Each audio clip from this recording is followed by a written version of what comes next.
Peace and love, y'all. It's your brother A.D.V.I.S S, and we're here with another episode of Words Are Real Spells. But before we get into it, peep the intro. A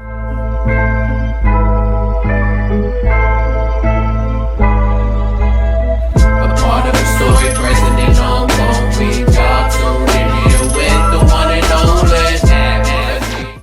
Once again, y'all, it's your brother A.D.V.I.S S, and we're back with episode 8 of Words Are Real Spells, aka Wars, because the English language is a language of spells, as well as all other languages. But we breaking it down with this word today here.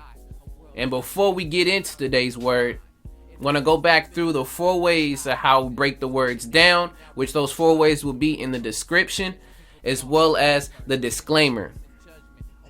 So with the disclaimer, this is not an exhaustive research. I haven't done this for years on end. This has only been a few days, if not hours, of my own research and understanding of this word. So just know that this is not the end all be all of the word's meaning, and that you take this information with a grain of salt and at face value and continue to do your own research on the word.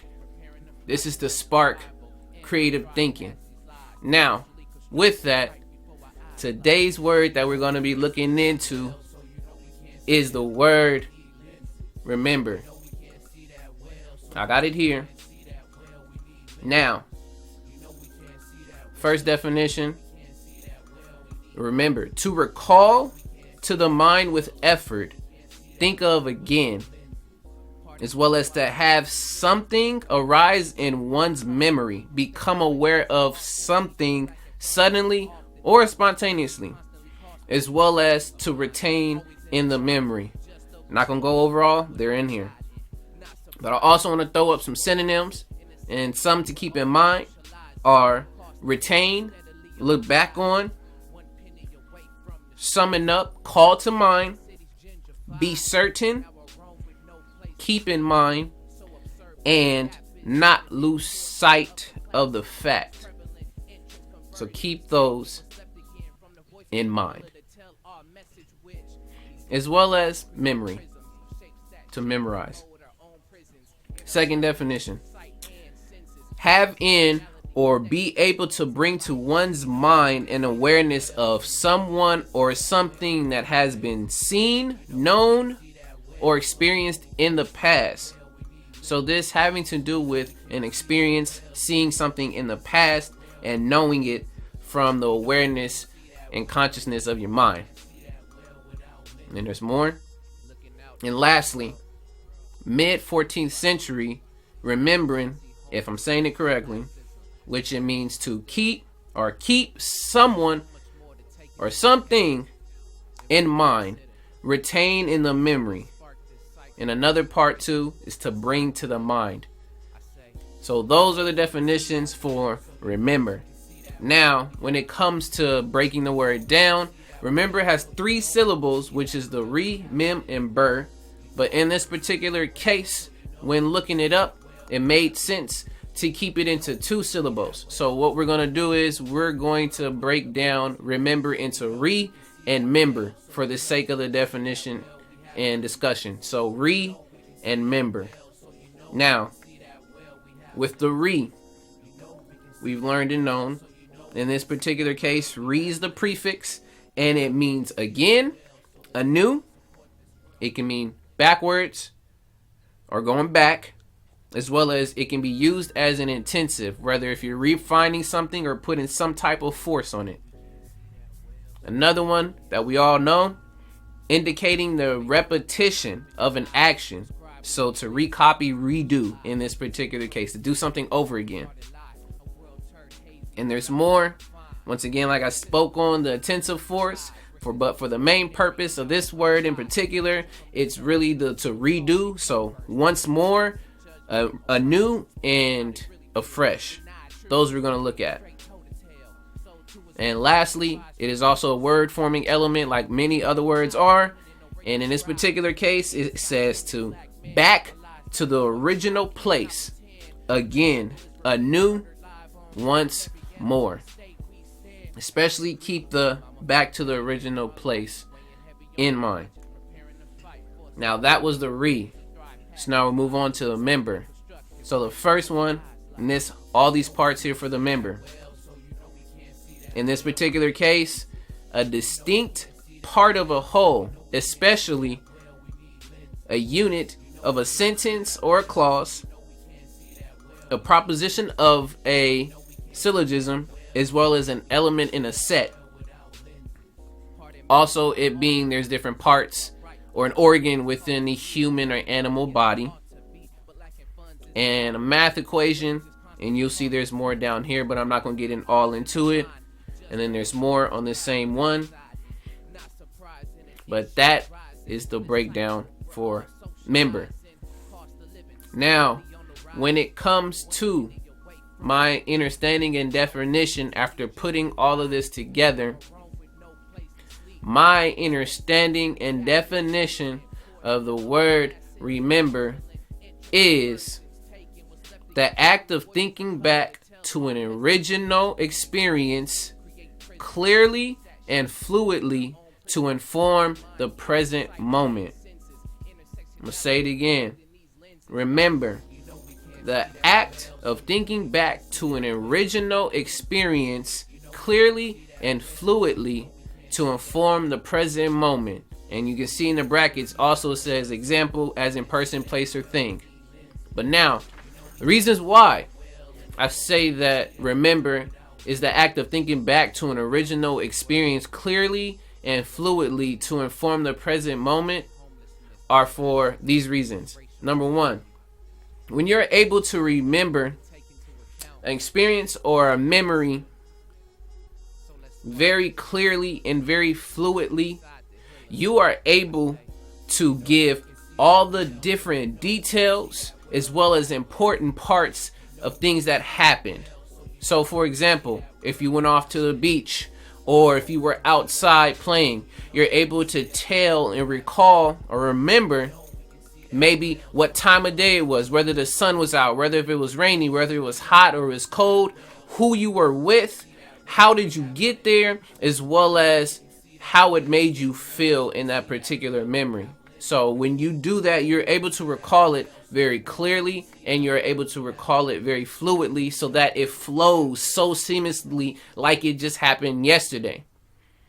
But on the reverse side, if you're not able to remember an experience or a memory very clearly or fluidly, you will begin to guess as well as have those moments where you're not sure. You start to stammer and be like, I think this has happened. So it gets to a point where that fogs your memory and you are unsure of what the details or some of the parts that happened within that memory or experience, which leads to my second point, that in itself can create false memories and fabrications of what truly happened in that experience. What?